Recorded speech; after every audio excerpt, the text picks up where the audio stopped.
আজকের প্ল্যান মাফিক যেখানে আসার ছিল সেই জায়গায় আমরা পৌঁছে গেছি। দাঁড়িয়ে আছি পার্কিংয়ে। ঝট করে একটু পার্কিং রেটটা তোমাদের সঙ্গে শেয়ার করে দিই। এই হচ্ছে টিকিটের লাইন, অলরেডি লাইনে দাঁড়িয়ে গেছে।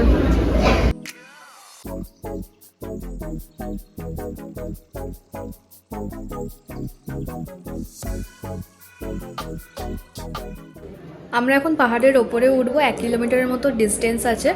826টা সিঁড়ি আছে, এখানে সমস্ত কিছু লেখা রয়েছে। রোপওয়েও রয়েছে, বাট রোপওয়েটা বন্ধ আছে, তার জন্য হেঁটে হেঁটে উঠতে হবে। জলের ব্যবস্থা রয়েছে, এখানে কাপও রয়েছে, জল খাও নিয়ে তারপরে ওপরে ওঠো। তো এবার আমরা এখন ওপরে উঠবো। এখন রোপওয়েটা বন্ধ আছে, ওই জন্য সবাইকেই হেঁটে হেঁটেই উঠতে হবে ওপরে। এই যে এন্ট্রি পয়েন্ট, এইখান থেকেই স্টার্ট। টিকিটটা দেখি দা।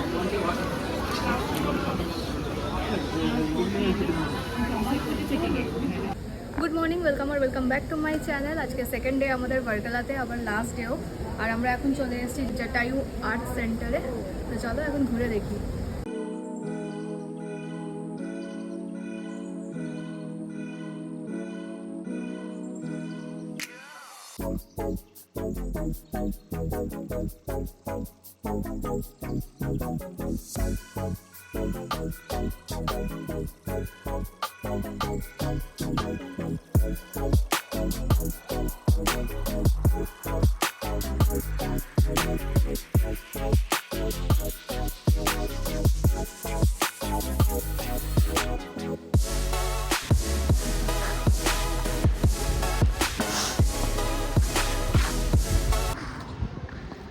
এইটুকুতেই মনে হচ্ছে আমরা হাঁপিয়ে যাচ্ছি, সবাই হাঁপাচ্ছে। 824টা সিঁড়ি আছে।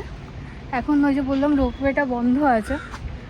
আর ওই জটায়ুর ভেতরে একটা কি সেন্টার বলে, যোগা সেন্টার, আরও ওই স্ক্রিনিংয়ের ব্যাপার আছে। আবার বলছে ভেতরে ঢুকতে দিচ্ছে না। হ্যাঁ ওইটাই বলছি, ওটা বন্ধ আছে। ঝামেলা করছিল যে তাহলে 325 কেন, যদি ঢুকতেই না দেবে, মিউজিয়ামও দেখতে পাবে না, কিছুই পাবে না। হ্যাঁ ঠিক আছে, উঠি তারপরে দেখাবো। ফোন ক্যামেরা অন করে উঠতে পারবো না।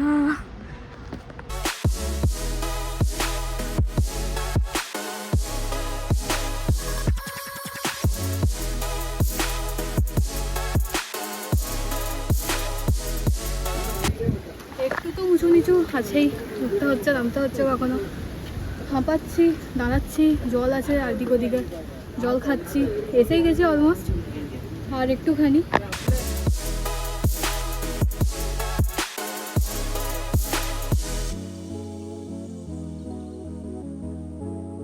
এখন 143 স্টেপ।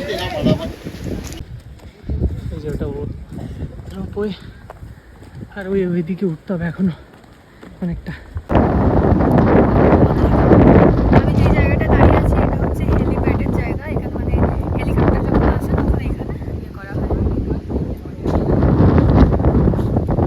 হেলিপ্যাড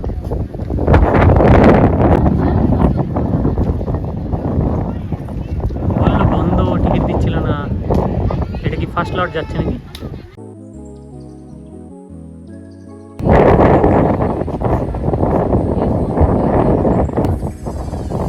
না না, ঢুকতে না। 826।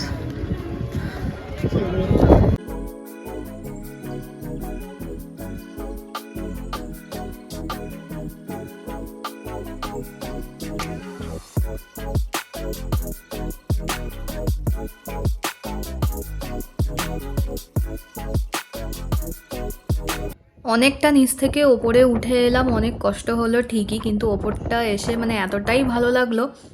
এবার বলি এখানে কি ব্যাপার আছে যেটা আমরা দেখতে এসেছি আর সবাই আসছে এতটাই কষ্ট করে। এসেছি আমরা জটায়ু আর্ট সেন্টার, যাকে জটায়ু নেচার পার্ক বা জটায়ু রক বলেও জানা যায়। সি লেভেল থেকে প্রায় আমরা এখন 1200 ফিট ওপরে রয়েছি। বলা হয় রাবণ যখন সীতামাকে হরণ করে নিয়ে যাচ্ছিলেন তখন জটায়ু বাঁচাতে আসলে জটায়ুর একটি ডানা রাবণ কেটে ফেলে। সেই ডানার অংশটা এই জায়গাতে পড়েছিল, তাই জন্যই এই এত বড় স্কাল্পচারটা এখানে তৈরি করা হয়। আর এটাই হচ্ছে ওয়ার্ল্ডের সবথেকে লার্জেস্ট বার্ড স্কাল্পচার। আর এই যে পুরো জিনিসটা দেখছো, ওইখানে দরজা রয়েছে, ওইটা হচ্ছে এই মিউজিয়ামটা, ছোট ছোট জানলা দেখা যাচ্ছে সামনে।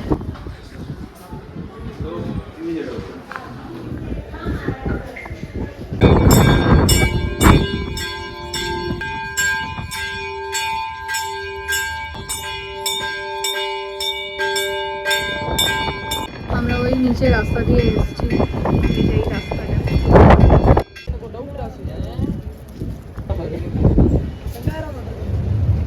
এইখানে ভগবান শ্রীরামচন্দ্রের পায়ের ছাপ, এই যে আঙ্গুল এবং পায়ের পেছন দিকটা এই দিকটা থেকে করা আছে। জানি না ক্যামেরাতে কতটা বোঝা যাচ্ছে।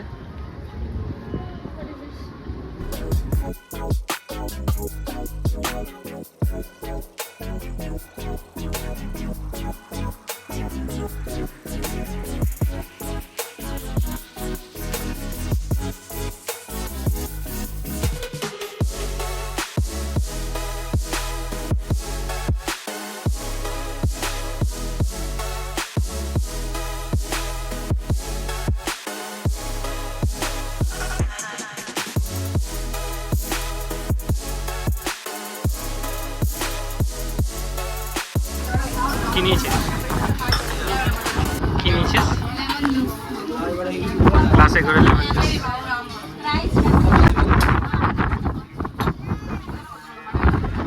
পড়ে যাবে দেখবি।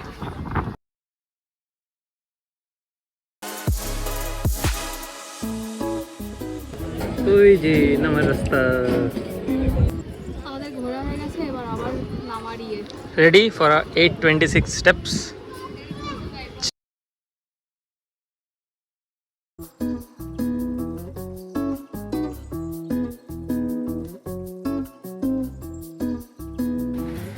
Last step. কি খবর? অবস্থা খারাপ, বাট খুব ভালো লাগলো। ওপর থেকে নিচে নেমে এখানে একটা মানে খাবার দাবারের একটা ছোট জায়গা রয়েছে, ওখানে এসেছি। এটা এসি হলের মতো। এই বাচ্চাদের এরকম একটা দোকান টোকান রয়েছে, বাথরুম রয়েছে।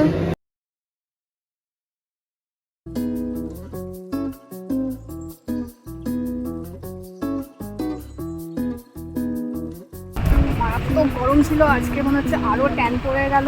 কালকে তো খুব মানে বাজেভাবে ট্যান পড়েইছে, সন্ধ্যেবেলা রাত্রেবেলা দেখলাম সেটা। এখন বেরিয়ে যাচ্ছি, মেঘমেঘও হয়ে আসছে। তো দেখি এখন কোথায় যাই। এখন লাঞ্চ করাও বাকি আছে, তবে ঘুরে বেশ ভালোই লাগলো। হ্যাঁ, একটু ট্রেকিং তো আছেই, তবে মজা এসছে। চলো যাওয়া যাক। আমরা এখন হোটেল যাব না ইয়েতে যাব? প্রথমে কোথাও খাবো না। ঠিক আছে।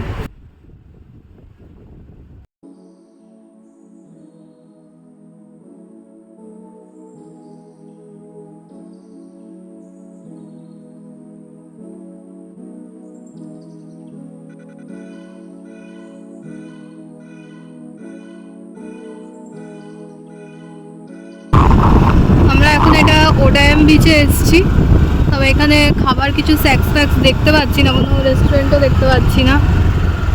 ওইদিকে ক্লিফে আছে মেবি। ক্লিফটা মানে কি? সেই ওইটা না, কোন ক্লিফটা? সাউথ ক্লিফ না নর্থ ক্লিফ? নর্থ হবে হয়তো। তো দেখি এখন কি করি। এই বিচটায় কিছুই নেই, খুব কম লোকই দেখ ওখানে স্নান করছে। আমার মনে হয় এটা ওই ব্ল্যাক স্যান্ড বিচটারই এক্সটেনশন মনে হচ্ছে। আমরা এখন এসেছি আব্বা ক্যাফেতে। এটাও এখানে একটা ফেমাস ক্যাফে। এখানে এখন আমরা লাঞ্চ করব, অর্ডার আমরা দিয়ে দিয়েছি। সামনে প্যারা সেলিং হচ্ছে, এখনও সবাই স্নান করছে, আমাদেরও প্ল্যান আছে।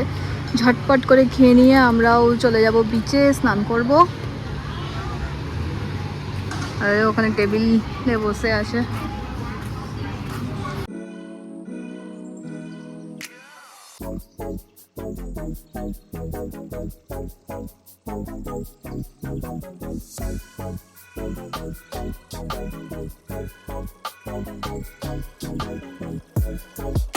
চেঞ্জ বুকস ফর ফ্রি, একটা বই রেখে যাবি আর একটা বই নিয়ে চলে যাবি। আগে জানলে নিয়ে আসতাম। This is the view. পুরো লাঞ্চে আবার ইন্ডিয়ানে ফিরে এসেছি আমরা। লাচ্ছা পরাঠা, এটা বাটার নান আর এটা বাটার চিকেন। একদম নর্থ ইন্ডিয়ানে। আমরা রেডি, চললাম। চলো সন্ধ্যা হয়ে আসতে আসি, একটু মেঘলাও করেছে অ্যাকচুয়ালি। আমাদের পেট ফেট পুরো ভর্তি। এবার সুন্দর করে একটুখানি সমুদ্রে বসবো, চান করবো আর রিল্যাক্স করবো। কি রে, কেমন লাগছে চান করে? Heavy heavy heavy heavy. আগে যে আমরা গেছিলি, হ্যাঁ, ওটা না হলে আমার ঠিক কমপ্লিট হয় না। চান করা হয়ে গেছে, আমরা এখানে অনেকক্ষণ ধরে এনজয় করলাম, দেখে তো বুঝতেই পারছো পুরো ভিজে গেছি। খুব ভালো লাগলো, মাঝখানে একটু ঝিরঝির করে বৃষ্টিও শুরু হয়েছিল, এখন হচ্ছে হয়তো। দেখো ভিউটা কি ভালো লাগছে, কত লোক।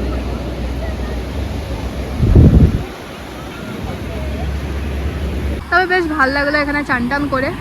আরও মানে থাকার ইচ্ছে ছিল, এখন তো সবাই আসছে, বাচ্চারাও খেলছে, আমার তো উঠতে ইচ্ছে করছিল না। আর এবার এখন আমরা যাবো হচ্ছে রুমে গিয়ে স্নান করবো, ফ্রেশ হবো, নিয়ে আবার আসবো। আর এই দিকটা দেখা, ক্লিপটা এত সুন্দর লাইট চলে গেছে, দারুণ লাগছে দেখতে। জল থেকে তো উঠতে ইচ্ছে করছিল না। এই আকাশের অবস্থা দারুণ। চল নাকি? ওকে। এটাই হচ্ছে রিয়েলিটি। সমুদ্রে এতক্ষণ ধরে লাফালাফি ঝামাঝামি করে চোখের লাইনার খারাপ হয়ে গেছে, এখন মেকআপ চলছে। মেকআপ নয়, ঠিক করছি এবার ভূতের মতো, এবার রাস্তা দিয়ে কিছু করে, আমি ওটাই বলছি, কিছু করার নেই। আমার অবস্থাটা একদম প্যান্ট প্যান্ট ভিজে, একটু পদের লাগছে, যাই হোক ঠিক আছে। এখন অনেকটা হেঁটে যেতে হবে। ওই ক্লিফে আমরা উঠবো, উঠে পরে যাব। মানে আমাদের ক্লিফের সামনেটাতে পুরোপুরি বিচ নেই, পুরোপুরি জল একদম বেরিয়ে, আর এই দিকটাতে বিচ আছে, আবার ওই দিকটাতেও একটা বিচ আছে। ওই যে এখানে সিটি বাজাচ্ছে সবাই ওঠার জন্য। ওই যাচ্ছে। আবার কালকে আসবো, bye bye beach.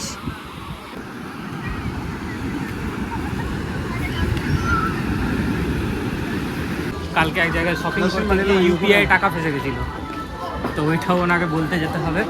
Double payment করেছিলাম, এখন জানি না আটকে আছে, ওটা তো এখন চলেই যায়। এবার প্রবলেম হচ্ছে আমরা তো কালকে এখান থেকে বেরিয়ে যাচ্ছি, ওটা একবার বলে আসবো যে দাদা আসেনি, টাকাটা আমার থেকে কেটে গেছে। উনি স্বীকার করছেন, উনি বলছেন না না ফেরত চলে আসে। আমি বললাম না ঠিক আছে আমি দিয়ে দিচ্ছি, বাট ফেরত যদি না আসে তাহলে যাতে ফেরত দিয়ে দেয়। বিশাল হাওয়া দিচ্ছে, আমার আওয়াজটা আমরা ভেতর থেকে পাচ্ছিলাম। একটু মেঘলা মেঘলা ভেদার ছিল, দারুণ হাওয়া দিচ্ছে। এইদিকে তো মনে হয় না কিছু দেখতে পাবে।